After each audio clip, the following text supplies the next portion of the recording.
दश्त है दरिया भी न छोड़े हमने, दश्त तो दश्त है दरिया भी न छोड़े हमने, बहरे जुल्मत पे दौड़ा दिए घोड़े हमने। প্রান্তর তো প্রান্তর, আমরা তো সেই মুসলমান শ্রাবণের খরচ্ছাতা খরস্রোতা উত্তাল টাইগ্রিস নদীর উপর থেকে 60,000 অশ্বরোহী মুসলমান নদীর তুফান পার হয়ে আফ্রিকার ভূখণ্ডে কালেমার পতাকা উড়াইছে, সেই মুসলমান।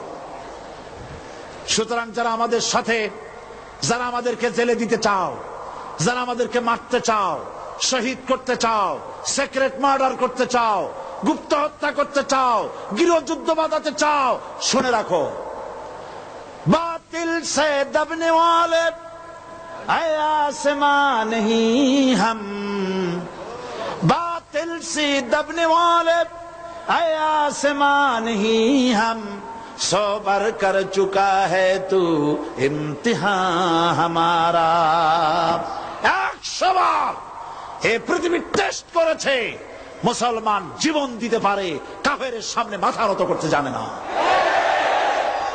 সুতরাং ভারতের পা চাটা গোলাম, ভারতের পা চাটা খরিদ করা গোলাম সরকারকে বলছি, মুসলমানদের ঈমান নিয়ে খেলা করবেন না, কোরআনের মাহফিলে বাধা দিবেন না।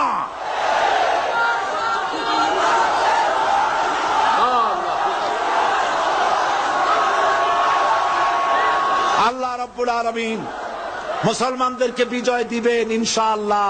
বলেন ইনশাআল্লাহ, বলেন ইনশাআল্লাহ। শাহী জুমা মসজিদ, জুমা মসজিদে পুলিশ পাহারা দিতে হবে কেন? জুমা মসজিদে জুতা পায়ে দিয়া ঢুকলো কারা? আমি গতকাল বলেছি, আমার সাধারণ পুলিশের কোনো দোষ নাই, তাদের কোনো অন্যায় নয়, লাঠি যার হাতে যায় তার কথাই বলে, এটাই স্বাভাবিক। কিন্তু যারা মসজিদের ভিতরে জুতা পায়ে দিয়ে উঠলে, মুসল্লিদের রক্ত ফেলালে, মুসল্লিদেরকে ধরে জেলে আটকালে, আল্লাহর শাস্তির ভয় করো। আল্লাহ আছেন, আল্লাহ আছেন, ভয় করো আল্লাহ পাককে। এই রকমের অবস্থা চিরকাল থাকবে না। এরকমের অবস্থা চিরকাল থাকবে মোটেই নয়, পরিবর্তন আসবেই এবং চট্টগ্রামে আসবে ইনশাআল্লাহ। সর্বপ্রথম চট্টগ্রামে আসবে।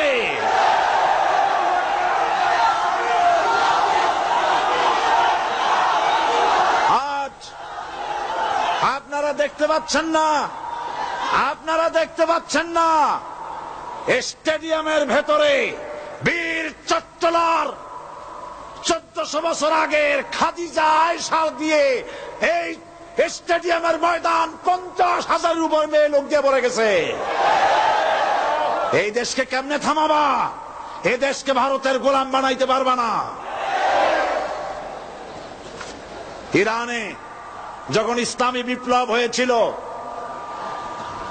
মহিলারা রেজা শাহ পাহলভী তার সেনাবাহিনীকে পাঠায় দিয়েছিল, কামানের গোলা দিয়া উড়ায় দাও।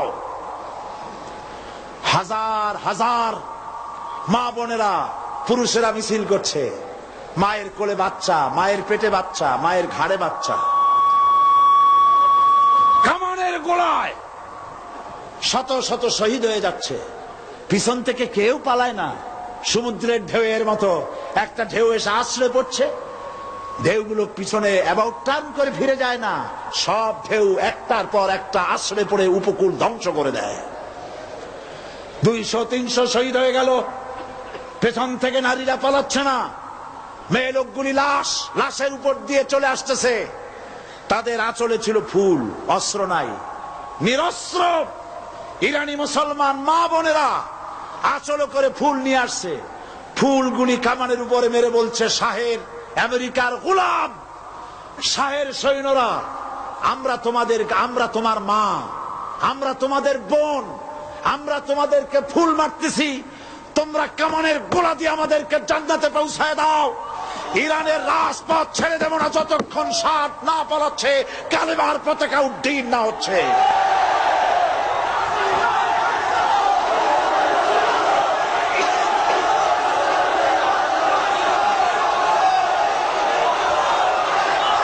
সুতরাং ভারতের পাঁচটা গোলাম সরকারকে বলতে চাই, আজকের এই দৃশ্য চোখে দেখো,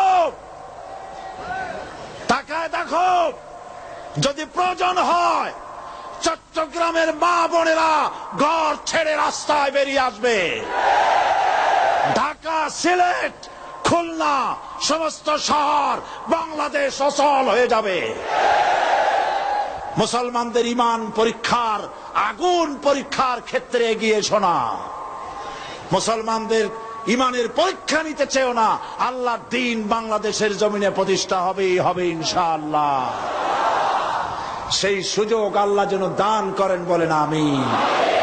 সুতরাং আল্লাহ পাকের লা ইলাহা ইল্লাল্লাহর কালেমা, এই কালেমা প্রতিষ্ঠা করার জন্যে রক্ত দিতে হতে পারে, জান দিতে হতে পারে, শহীদ হতে পারে।